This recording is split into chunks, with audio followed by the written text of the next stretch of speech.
Welcome back to Coaches Weekly. I'm Eric Perry, joined by the track and field coach, Coach Andrew Chiswick. Coach, thanks for joining me. Thank you for having me. Thank you for being here.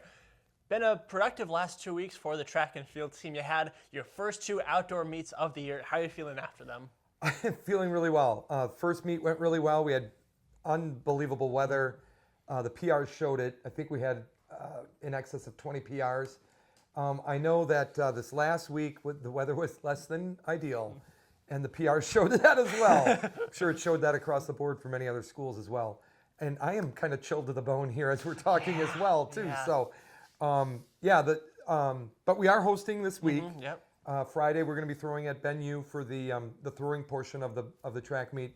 The running events being on Saturday, and the weather is just hopefully going to improve as the week goes on. So that's what I'm seeing anyway. Hopefully that happens. Yeah, hopefully.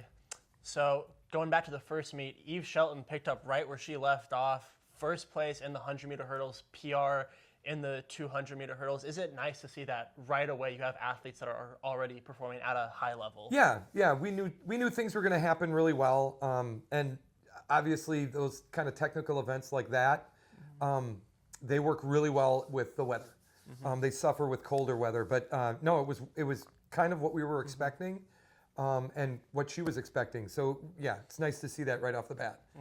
And it wasn't just her. You also had, I believe it was Austin Knight and Jamel both had bronze place finishes. So do you think that's a good sign going forward in the outdoor season? Yeah, as long as the weather can cooperate, we could be doing a lot of these things. It's, again, those technical events, and the sprinters love warm weather. 800 and above, the distance crew kind of tends to like this kind of stuff. They can power through it, whereas the sprinters can't. So you just deal with it as best as you can, and try and keep your blinders on, keep a happy place in your mind, and I don't want to say suffer through it, but you work positively through it. Yeah, speaking of having to put blinders on, it is still a big jump though, going from the first meet, which was fantastic weather, to last week where it's like, oh, it's miserable outside. No, it's just what the weather gives you. Everybody knows that, and when you go into those meets and you're going to be miserable, now you got to grit it out. Now you got to mentally prepare yourself, because others are going to be doing the same thing in the same weather, same conditions. So now it's you versus them in less than ideal conditions. How can you, compete in that? So. And then you mentioned it tomorrow and Saturday. You have the Cougar Invitational here at Concordia. What's it like to host the first track meet at Concordia in 6 years? I don't know. I haven't done it yet. Very interesting. I wanted a smaller meet. I wanted to cut my teeth on something that was manageable, would be efficient, something to be easily proud of afterwards, and I'm getting my answers already. The meet is smaller than I anticipated it being. Is that a bad thing? I don't know. I know next year it'll be much bigger. We're gonna get our track redone this summer, so that'll also entice probably some other schools coming. We'll have a better idea of from hosting this meet how to better manage and keep it efficient going into bigger crowds and a bigger kind of competition list as we go forward. So I really can't answer that yet. I know there's a lot of things on the list that me and my staff have gone through trying to think of everything, and yet there are still some stuff that just came up that was like, I didn't think of that. And it's amazing. It's just what it is. What are some of the logistical things that go into hosting a track meet? Well, one of the more important ones would probably be the day before having the track locked up and not having anybody touching the field, the turf field, or the track. But I did not foresee the schedule where we actually had our soccer guys out there for a practice, and then after them, the local high school coming in with a lacrosse team. So they're going to have to deal with already, mechanized stuff being set up for our meet that's already there. That can't be touched because it's, like measuring devices. Yeah. That kind of thing, the timing devices. So things you think about that you didn't think about. Yeah.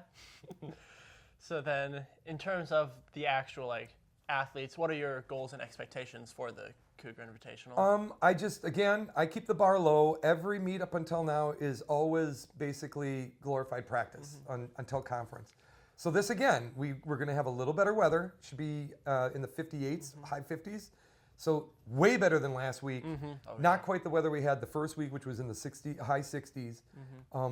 So I'm just going to keep it the same way. Keep the bar low. Let's work on certain things that we worked on during practice. We've lengthened some run-ups for some individuals that I thought was necessary going into from indoor to outdoor, and them being freshmen, they now can handle a longer approach run, albeit either through high jump or the jumps, the horizontal jumps. And then, and just keeping it in mind that we're not going out here to try and break a record every time we're out here. I love the mindset of that. I love the competitiveness of that. But keeping in mind that if you don't get that, that's not the end of the world. Gotcha. Well, I think that's all the questions I have for you this week. Hopefully everything goes well with the meet. There's no unforeseen curveballs at the last second. No, the only curveball that I've seen so far is the fact that it's just going to be way shorter than I expected it, which is okay, which is okay. So we have a lot of workers involved. We have a lot of volunteer help and stuff. So that'll just make the day go a little bit quicker for them. So. Gotcha. Well, again, hopefully everything goes off without a hitch. Thank you. Yeah. As always, thank you for joining me. Yeah, absolutely. I've been Eric Curry. This was Coach Andrew Chizzo, and we'll see you next time on the Coaches Weekly.